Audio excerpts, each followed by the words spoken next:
Hello friends, मैं Shrikant Kumar Ranjan wonder knowledge by Shri के online study programme में आप लोग का स्वागत करता हूं।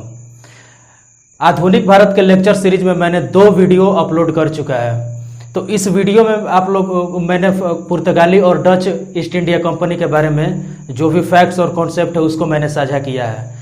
आज ये लेक्चर सीरीज का ये तीसरा वीडियो है। इसमें मैं समझाने की प्रयास में हूँ, समझाने की कोशिश में हूँ कि ब्रिटिश ईस्ट इंडिया कंपनी का आगमन यहाँ कैसे होता है, किस उद्देश्य से आते हैं और यहाँ पर अंततः उनका उद्देश्य में क्या परिवर्तन हो जाता है और किस प्रकार अपने साम्राज्य को वे प्रसारित करते हैं और अपने भारत में ज़्यादा हस्तक्षेप करने का प्रयास करने लगते हैं फ्रेंड्स। और इसी दरमियान भारत को गुलामी के जंजीरों से झगड़ा जाया जाता है फ्रेंड्स। तो हम लोग इसी को समझने का प्रयास करेंगे। तो इसमें सबसे पहले देखेंगे कि ईस्ट इंडिया कंपनी, तो east India British east India company, तो ब्रिटिश ईस्ट इंडिया कंपनी का हम लोग गतिविधि देखने के लिए मिलता है फ्रेंड्स।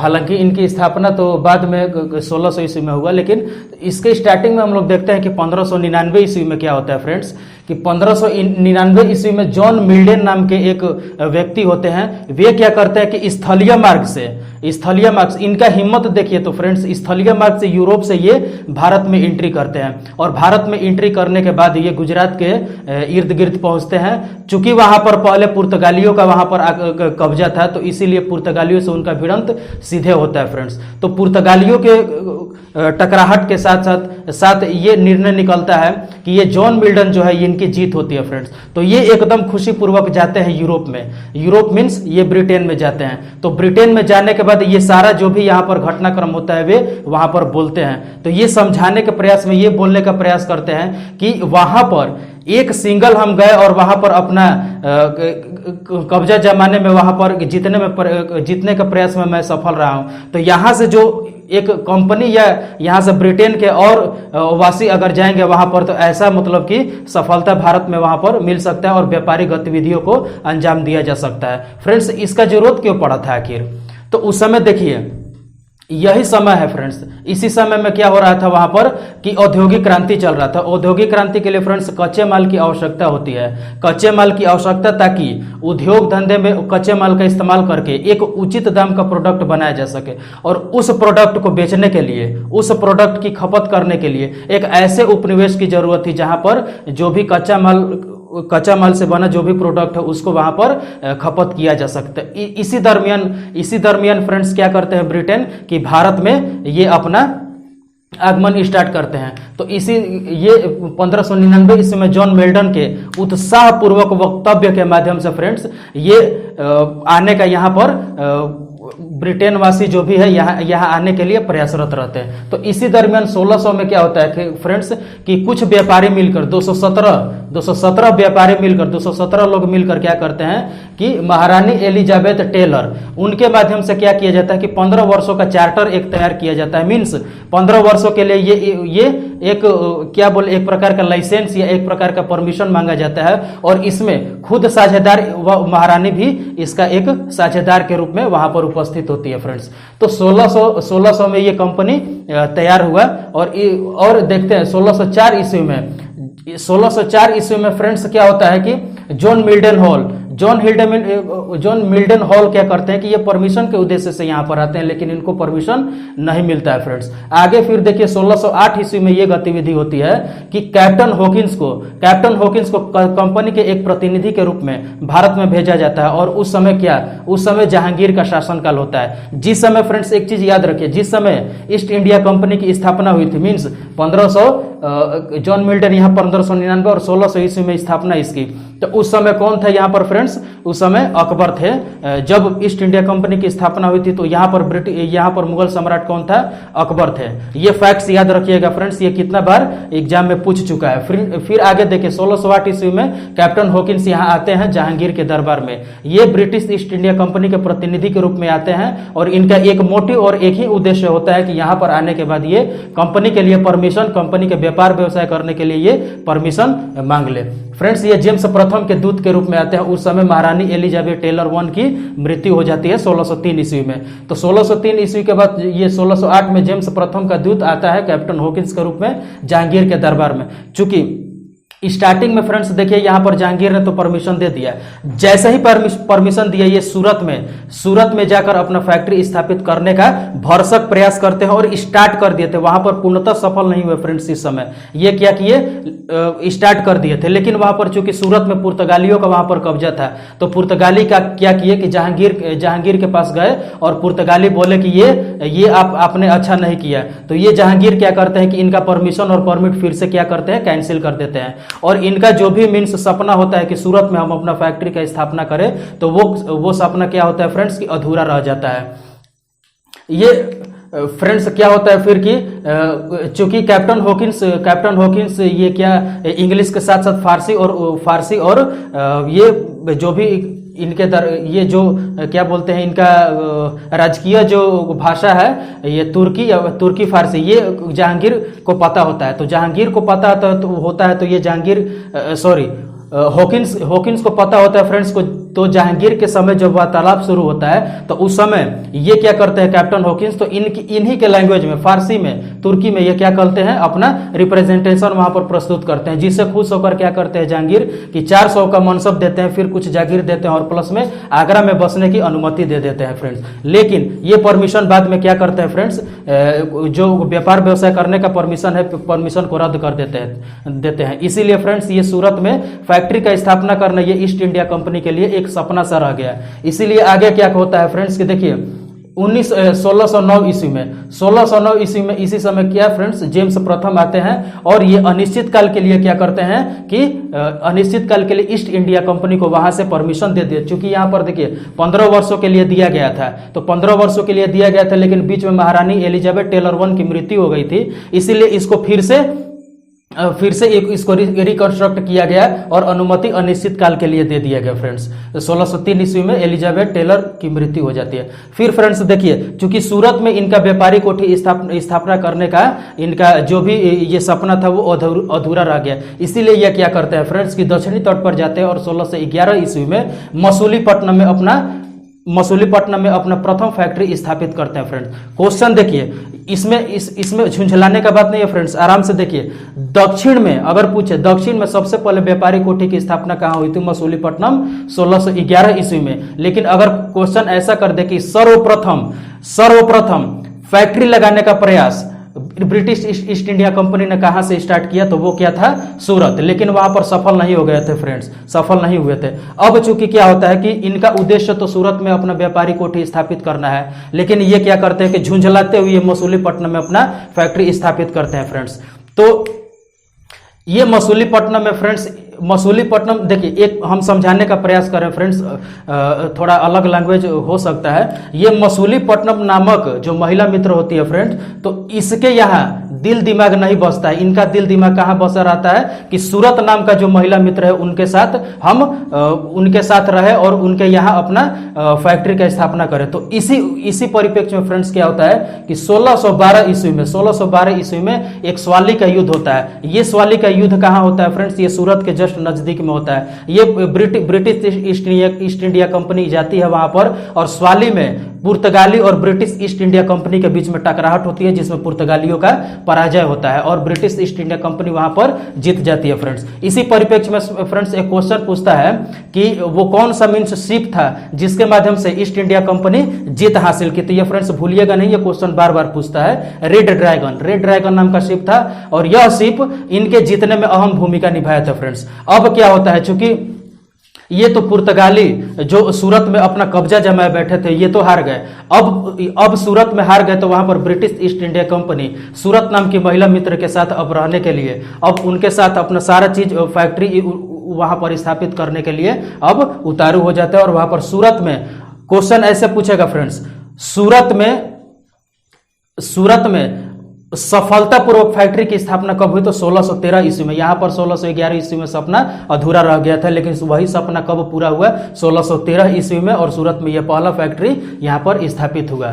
तो फ्रेंड्स आगे देखिए, जहांगीर का फरमान आता है। जहांगीर के फरमान के साथ यहाँ पर सूरत में अपना फैक्ट्री का स्थापना करते हैं। और किसके नेतृत्व में वहां पर, तो टॉमस एडवर्थ के नेतृत्व में वहां पर फैक्ट्री का स्थापना होता है। फिर आगे फ्रेंड्स देखिए 1615 ईस्वी में में एक ब्रिटिश ईस्ट इंडिया कंपनी का नेतृत्व के रूप इनके नेतृत्व के रूप में यहाँ पर टॉमस रो आते हैं। टॉमस रो किसके?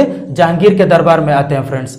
तो ये 1600 जहांगीर के दरबार में थे, लेकिन 1616 ईस्वी में ये अजमेर में जहांगीर के साथ मिलने, ये अजमेर में ये इनकी कोशिश पूरा होती है, जहांगीर के साथ ये वार्तालाप स्टार्ट करते हैं फ्रेंड। लेकिन अब यहाँ पर 1623 ईस्वी में क्या होता है कि ये जहांगीर 1623 ईस्वी में सूरत, भड़ौच और अहमदाबाद में फैक्ट्री स्थापना करने के लिए ये अपनी अनुमति प्रदान करते हैं। फिर 1639 ईस्वी में क्या होता है कि फ्रांसिस डे, अब चूंकि यहाँ पर सूरत के एरिया में ये अपना जो भी है वो सूरत के एरिया में ये सफलतापूर्वक स्थापित कर लिए फ्रेंड्स। लेकिन अब देखिए ये इस एरिया में तो अपना कब्जा जमा लिए। अब ये आगे बढ़ते हैं फ्रेंड्स मद्रास के एरिया में। मद्रास के एरिया में क्या होता है कि फ्रांसिस डे के नेतृत्व में वहां पर मद्रास में एक लीज पर क्या किया जाता है, एक जमीन लिया जाता है। तो इसी लीज पर जमीन लिया जाता है और वो चंद्रगिरी शायद उस समय का एरिया था। उसी एरिया में ये मीन्स मद्रास के एरिया में वो लीज पर लेते हैं और वहां पर लीज में लेने के बाद वहां पर फैक्ट्री का स्थापना और उस जगह को किलेबंदी कर देते हैं। और इसी दरमियान ये क्या होता है, सेंट जॉर्ज का किला, वहां पर सेंट जॉर्ज की किला की स्थापना की जाती है फ्रेंड्स। फिर आगे देखिए 1651 ईस्वी में यहां पर तो हो गया मद्रास में अपना सेंट जॉर्ज का किला स्थापित कर लिया फ्रेंड्स। फिर 1651 ईस्वी में देखते हैं कि हुगली में अपनी कोठी बनाते हैं, हुगली में जाते हैं और वहां पर अपनी व्यापारी कोठी बनाते हैं। लेकिन इतना ही नहीं फ्रेंड्स, ये क्या करते हैं कि अब हुगली को लूटने का प्रयास करते हैं। किसके नेतृत्व में? ब्रिजमैन के नेतृत्व में। ये पता चलता है अब औरंगजेब को जैसे ही पता चलता है तो इस पर नकेल कसने के लिए अपनी सेना को यहाँ पर भेजते हैं और सेना के माध्यम से इनको थोड़ा सा इनका एग्रेशन थोड़ा कम होता है। लेकिन क्या करते हैं औरंगजेब की इनको व्यापार करने के लिए वहां पर अनुमति प्रदान कर देते हैं।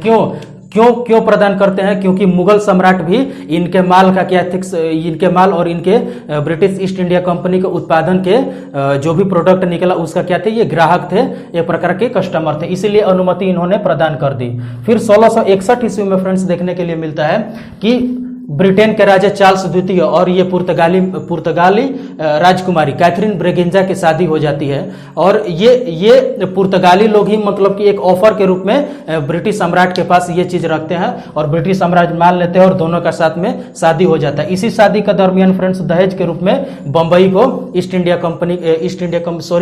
ये चार्ल्स द्वितीय के हाथ में सौंप दिया जाता है दहेज के रूप में। लेकिन फ्रेंड्स ये चार्ल्स द्वितीय क्या करे, ये मुंबई को लेकर करेंगे क्या, इस मुंबई को लेकर करेंगे क्या? इसीलिए ये क्या करते हैं कि 1668 ईस्वी में 10 पाउंड प्रति वार्षिक के भुगतान के रूप में ये ब्रिटिश ईस्ट इंडिया कंपनी को क्या करते हैं, बेच देते हैं। मतलब कि प्रति वर्ष आपको 10 पाउंड हमको देना है, इसके बाद आप ले जाइए मुंबई को, जैसे यूज करना है आप कीजिए।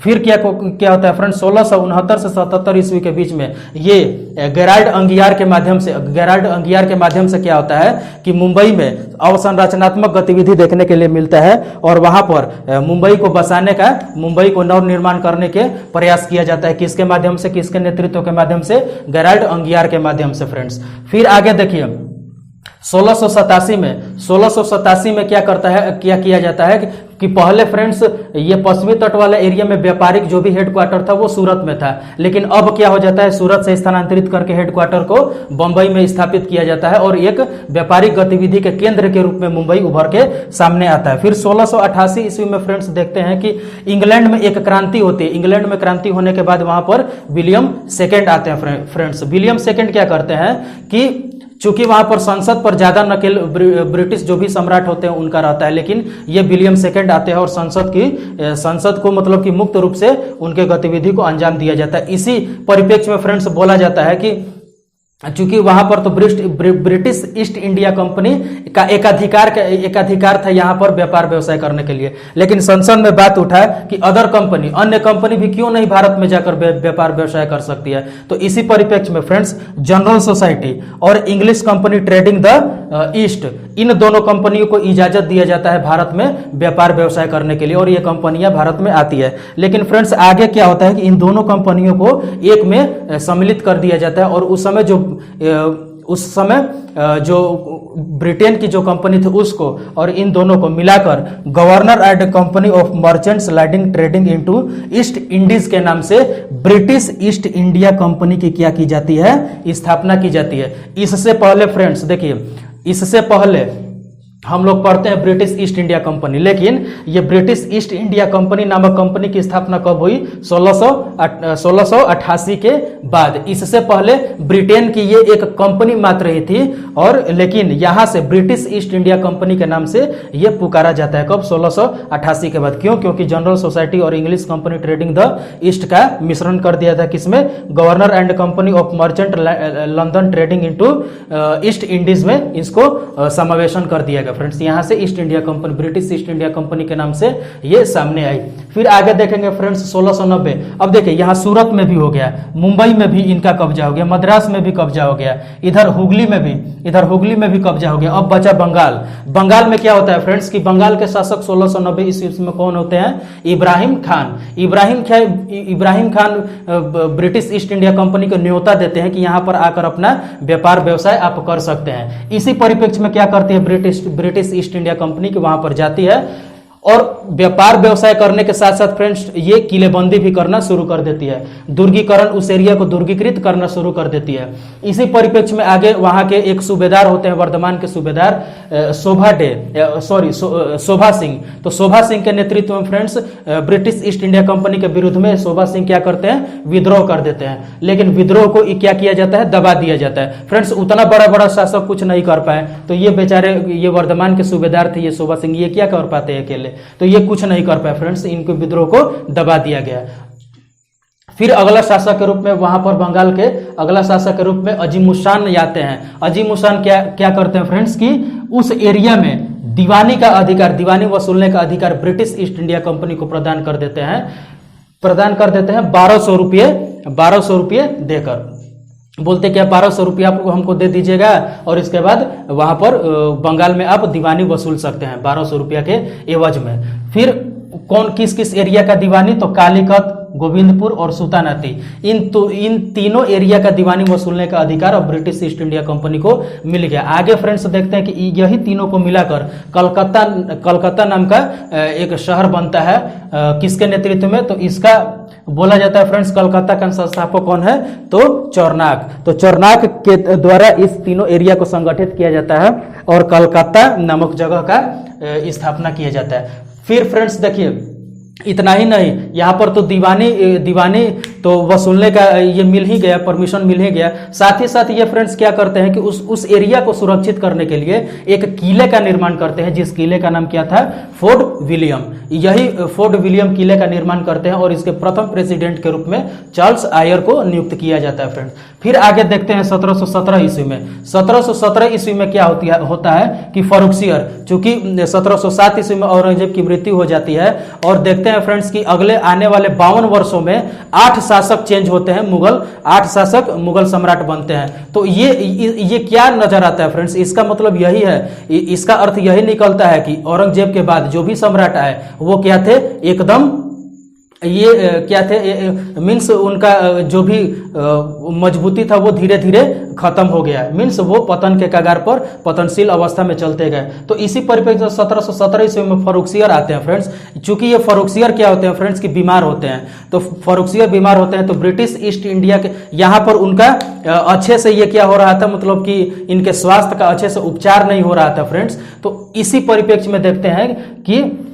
फर्रुखसियर को ब्रिटिश ईस्ट इंडिया कंपनी के एक डॉक्टर के माध्यम से क्या किया जाता है? इनका इलाज किया जाता है। फलतः फर्रुखसियर क्या हो जाते हैं? एकदम पूर्णतः ठीक हो जाते हैं फ्रेंड्स। तो इसी से खुश होकर फर्रुखसियर का फरमान आता है और ये इजाजत और लाइसेंस दे देते हैं। इसी लाइसेंस को क्या बोला जाता है? भारतीय ये ब्रिटिश ईस्ट इंडिया कंपनी का व्यापार से संबंधित मैग्ना कार्टा।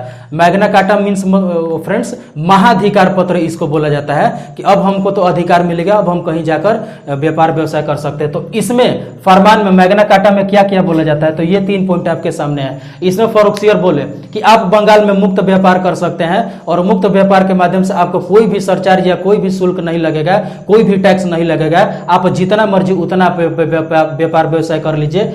एवज में 3000 रुपया मात्र प्रति वर्ष का हर्जाना आप हमको बस दे दीजिए। लीजिएगा। अब फ्रेंड्स देखिए, चूंकि बंगाल क्या था, एकदम उपजाऊ एरिया था, एकदम उपजाऊ एरिया था, वो इतना उपजाऊ एरिया था फ्रेंड्स, बोला जाता है बंगाल मीन्स एक कामधेनु गाय थी फ्रेंड्स। तो कामधेनु गाय मतलब कि आप जितना उससे ले लीजिए उसमें कमी नहीं होगा फ्रेंड्स। तो यही था बंगाल हमारा। तो ये बंगाल फ्रेंड्स देखिए कि इतना यहाँ पर संसाधन का भरपूर मात्रा में अवेलेबल था फ्रेंड्स, कि ये मात्र 3,000 रुपया क्या है फ्रेंड्स प्रति वर्ष के हिसाब से। तो लेकिन फिर भी ये अरबों रुपया देने वाला फ्रेंड्स, ये अरबों रुपया देने वाला प्रति वर्ष में ये 3,000 रुपया देकर ये क्या बोला जाता है कि आप बंगाल में आप मुक्त व्यापार कर सकते हैं। फिर सूरत में बोला गया कि सूरत में आप 10,000 रुपया प्रति वर्ष के हिसाब से देकर आप सूरत में मुक्त व्यापार कर सकते हैं। और तीसरा बोला गया फ्रेंड्स कि सिक्का का प्रचलन, जो भी ब्रिटिश ईस्ट इंडिया कंपनी के टकसाल में जो भी सिक्के का निर्माण हो रहा था, उस सिक्का का निर्माण, उस सिक्के का प्रचलन अब भारत में अब होना शुरू हो गया फ्रेंड्स। अब देखिए यही बोला जाता है कि अब ब्रिटिश ईस्ट इंडिया कंपनी का सिक्का चलने लगा। मींस सिक्का चलने का अर्थ क्या होता है फ्रेंड्स कि ब्रिटिश ईस्ट इंडिया का दबदबा, कब्जा, यहाँ पर उनका मजबूती अब चरम सीमा पर होने लगा और मुगल सम्राट धीरे धीरे कमजोर होते चल गए इनके सामने। तो अब देखिए फ्रेंड्स कि ब्रिटिश ईस्ट इंडिया कंपनी का सिक्का चलने लगा, मींस दबदबा एकदम हो गया फ्रेंड्स। आगे देखते हैं कि 1739 ईस्वी में नादिर शाह का आक्रमण होता है। और इस नादिर शाह के आक्रमण किसके शासनकाल में, तो मुहम्मद शाह फ्रेंड्स, इनको रंगीला भी बोला जाता है। अब देख लीजिए, शासक को रंगीला बोला जा रहा है। तो इसका मतलब क्या हुआ कि ऐसा गतिविधि ये जरूर करते होंगे जिससे इनका उपनाम में रंगीला जोड़ दिया गया। ये फ्रेंड्स बोला जाता है कि दरबार है, उस दरबार में ये नंगा भी चले जाते थे, ये अर्ध वस्त्र पहनकर अर्धनग्न अवस्था में ये चले जाते थे और वहां पर दरबारियों के समक्ष नाचने लगते थे और नृत्य करने लगते थे फ्रेंड्स। तो ये थे हमारे शासक मुहम्मद शाह रंगीला। तो ये जब नादिर शाह का आक्रमण होता है तो नादिर शाह के आक्रमण के समय ये नतमस्तक हो जाते हैं और ये इनको पराजय का सामना करना पड़ता है। और इस युद्ध को क्या बोला जाता है फ्रेंड्स, करनाल के युद्ध। तो करनाल के युद्ध में मुहम्मद शाह पराजित हो जाते हैं। अब यहां से पता चल गया ब्रिटिश ईस्ट इंडिया कंपनी को कि यहाँ के जो मुगल सम्राट है, यहाँ के मुगल सम्राट अब कुछ भी नहीं कर सकते हैं, उनकी स्थिति एक अत्यंत कमजोर पड़ चुकी है। इसीलिए ये क्या करते हैं कि और एग्रेसिव रूप से स्वयं को अब प्रकट करने की ब्रिटिश ईस्ट इंडिया कंपनी कोशिश करती है फ्रेंड्स। और इसी के दरमियान देखा जाता है कि 1757 में पलासी का युद्ध होता है। 1759 ईस्वी में वेदरा के युद्ध के माध्यम से डचों को यहां से स्थापित और हस्तांतरित कर दिया जाता है। फिर 1761 ईस्वी में वांडीवास के युद्ध के तहत वांडीवास के युद्ध के तहत पुर्तगाली नहीं, फ्रांसीसी और ब्रिटिश ईस्ट इंडिया कंपनी में लड़ाई होती है। और अंततः क्या होता है फ्रेंड्स कि फ्रांसीसियों का पराजय हो जाता है। और पराजय होने के बाद यहाँ से उनकी स्थिति धीरे धीरे एकदम पतनशील अवस्था में चल जाती है। और उभरकर कौन सामने आता है फ्रेंड्स, इधर मुगल कमजोर, इधर डच नहीं है और फ्रांसीसी को अपने हटा दिया और पुर्तगाली का साम्राज्य धीरे धीरे खत्म और कमजोर हो रहा है। तो बचा कौन फ्रेंड्स, बचा कौन, तो ब्रिटिश ईस्ट इंडिया कंपनी बची और पूरे भारत में एक छत्र साम्राज्य स्थापित करने का ये भरसक प्रयास किया। और इस प्रयास में ये क्या हुए फ्रेंड्स, सफल हुए। चूंकि आगमन के समय में इनका उद्देश्य व्यापारिक था फ्रेंड्स, लेकिन ये धीरे धीरे इन्होंने देखना शुरू कर दिया फ्रेंड्स कि व्यापार के माध्यम, व्यापार तो हम कर ही लेंगे लेकिन ये व्यापार और एग्रेसिव रूप से तब कर सकते हैं जब राजनीतिक हस्तक्षेप शुरू होगा। तो फ्रेंड्स इन्होंने फुट डालो शासन करो की नीति के तहत ये क्या किया, वेलेस्ली के नेतृत्व में सहायक संधि और डलहौजी के